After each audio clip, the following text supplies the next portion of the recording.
Hey guys, this is Dr. Dwain Woode from Diabetes and Endocrine Wellness Center and the Light Away in Huntsville, Alabama.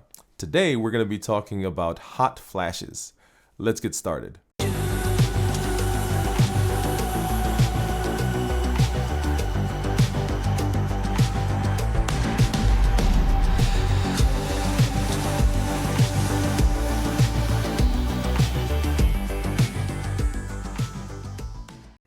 Hey, welcome back to the channel, guys. Today we are going to be talking about hot flashes, something that affects a lot of women around the country and around the world. But before we get there, if you have not subscribed yet to our YouTube channel, please go ahead and do that. Hit our bell so that you'll be able to be notified when we are doing new videos. Also, give us a thumbs up, like our video, and share it with your family and with your friends. Hot flashes occur when there is sudden warmth in the upper body, the face, the neck, the back. It can occur at any time, and it can be associated with drenching what seems like sweat, right? So wetting the shirt, even in the hair. And so a lot of women find this very uncomfortable. It can be embarrassing if you're out and all of a sudden this happens. Symptoms of hot flashes, as we described, this sudden feeling of warmth, redness of the skin, flushing. Patients may also have palpitations, feeling like the heart's racing or skipping a beat.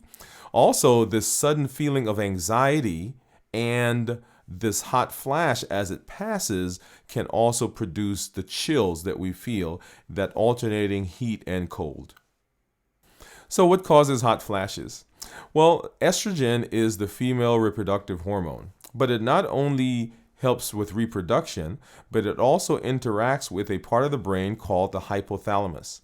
And the hypothalamus is responsible for regulating temperature within the body. In conjunction with the estrogen, then those body regulations occur within a certain therapeutic range. That is, the body has a range within which it tries to keep the temperature.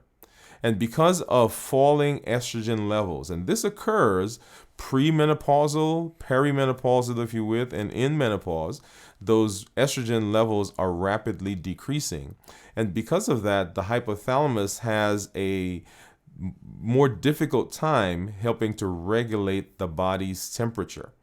What begins happening is the body, as it heats up, because that therapeutic range is changing, the vessels, the capillaries that are close to the skin begin to dilate. And that is with the intention of trying to get rid of the heat that's now beginning to build up. When those vessels dilate, then if it dilates too much, we get those chills. So once again, this idea of dysregulation because of the hypothalamus and the estrogen falling levels causes heat to build up in the body. The vessels close to the skin dilate to try to dissipate that heat. And once they dilate, then we get the chills. And so there's alternating chills and heat, the flashes, the chills, the flashes, the chills. And one of the frustrating things with this is that it occurs and it can occur at any time. So what are some triggers for hot flashes? Well, common triggers for hot flashes can be spicy food, caffeine, or smoking cigarettes.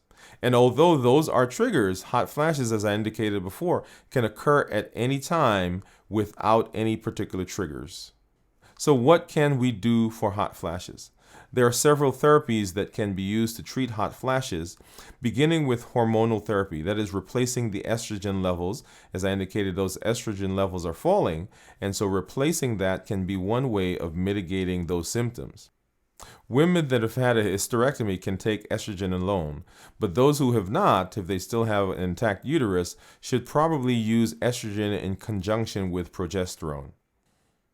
If you've had or are at increased risk for endometrial cancer or breast cancer, or have had a stroke, heart attack, or a blood clot, please talk to your doctor about whether estrogen therapy is appropriate for you.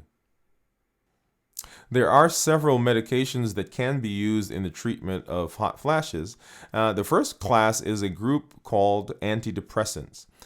Antidepressants are not used because of their action in depression, but they seem to be able to mitigate the symptoms of hot flashes and menopause. There's also gabapentin and clonidine that can be used. These groups are not as effective as hormonal therapy, but they can help to dissipate and relieve several of the symptoms. In addition to hormonal therapy and medications, there are some lifestyle and simple things you can do that can relieve some of those symptoms. Keep cool. Slight increases in temperature can trigger hot flashes. So try as much as possible to wear clothes that is cool. Try to wear layers so that if you feel a hot flash coming on or you feel warm, then those layers can be removed. Open the window or use a fan. Once again, this goes back to keeping cool. And if you do feel a hot flash coming on, try to sip on a cold drink. Watch what you eat.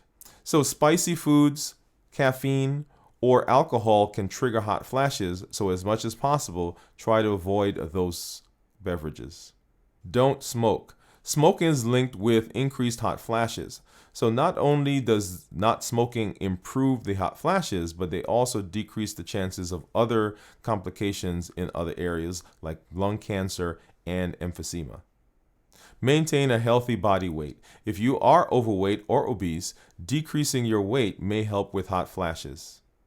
In this section, I want to make sure that you know that if you are going to try any of these supplements, then you should make sure that you talk to your physician or your treating provider.